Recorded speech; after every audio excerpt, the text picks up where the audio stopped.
नमस्ते साथियों। तो साथियों, मूल अधिकार कल लगभग समाप्त हो ही गया था। उसमें कुछ पॉइंट रह गया था जो हम बोले थे कल नोट करा देंगे। तो चलिए उसको नोट करा देते हैं। उसके बाद हम लोग दूसरे टॉपिक के बारे में बात करेंगे। तो यहाँ मूल अधिकार लिख दीजिए।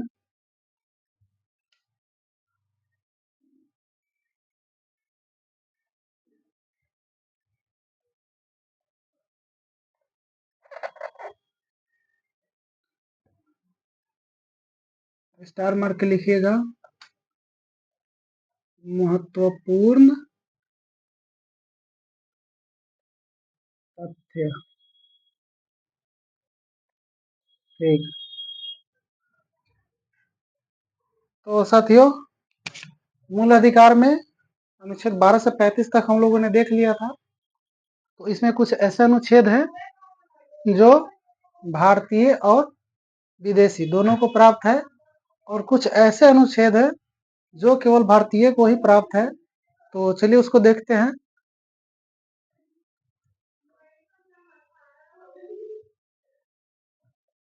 भारतीय एवं विदेशी नागरिक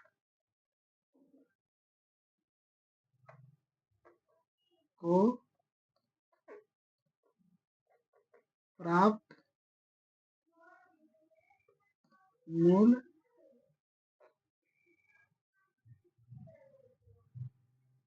भारतीय एवं विदेशी को प्राप्त मूल अधिकार एवं अनुच्छेद। तो साथियों, यहाँ मुख्य रूप से अनुच्छेद के बारे में बात करेंगे कि कौन सा अनुच्छेद भारतीय और विदेशी दोनों को प्राप्त है। तो लिखिएगा अनुच्छेद। इसमें हो जाएगा 14, एक आर्टिकल 21 हो जाएगा, एक 21 का ए, दूसरा 23, उसके बाद 24 और लास्ट 25 से लेकर के 28। तो भारतीय और विदेशी को जो नागरिकता प्राप्त है, जो मूल अधिकार प्राप्त है, उसमें आर्टिकल 14, 21, 21A, 23, 24, 25 से लेकर के 28 तक। ठीक। एक पॉइंट और लिखिए, केवल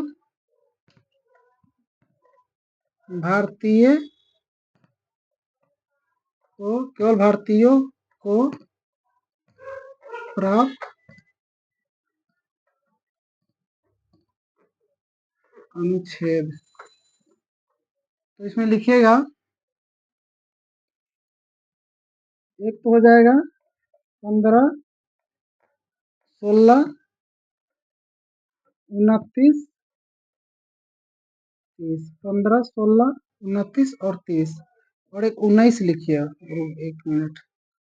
15, 16, 19,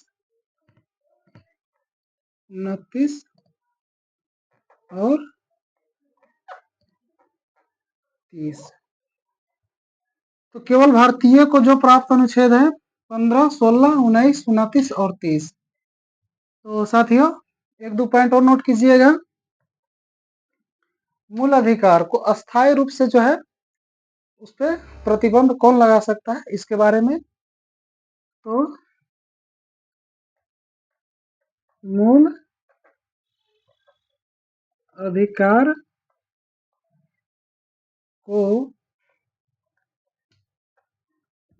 अस्थायी रूप से प्रतिबंधित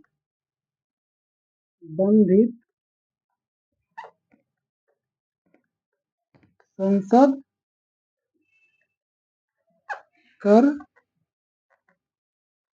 सकता है। तो मूल अधिकार को जब प्रतिबंधित करना होगा अस्थायी रूप से, तो कौन करेगा? संसद उसको प्रतिबंधित करेगा। तो ठीक है, इसमें इतना हुआ, इतना दिख रहा है। तो साथियों एक पॉइंट और नोट कीजिए, इसमें वोट देने का अधिकार जो है, यानी वोट देने का अधिकार, वोट देने का अधिकार राजनीतिक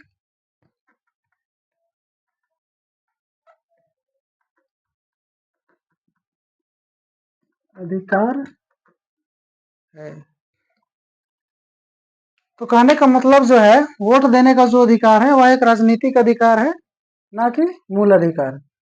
चक्का जाम करना, चक्का जाम करना, सड़क जाम करना, हड़ताल करना, ये कहीं से भी मूल अधिकार नहीं है, क्योंकि इसको जाम करने से, हड़ताल करने से दूसरे व्यक्ति के मूल अधिकार का हनन होता है। तो आप लोग ध्यान में रखिएगा कि मूल अधिकार के अंतर्गत कौन सा आएगा और कौन नहीं आएगा, ये सब चीज़ आप लोग ध्यान में रखिएगा। तो साथियों मूल अधिकार में इतना ही रहने देते हैं। कल से भाग 4 को देखेंगे, उसमें राज्य के नीति एवं निर्देशक तत्व के बारे में बात करेंगे। तो साथियों वीडियो को अगर अच्छा लगे तो लाइक कीजिएगा, कमेंट कीजिएगा और शेयर ज़रूर कीजिएगा। तब तक के लिए धन्यवाद।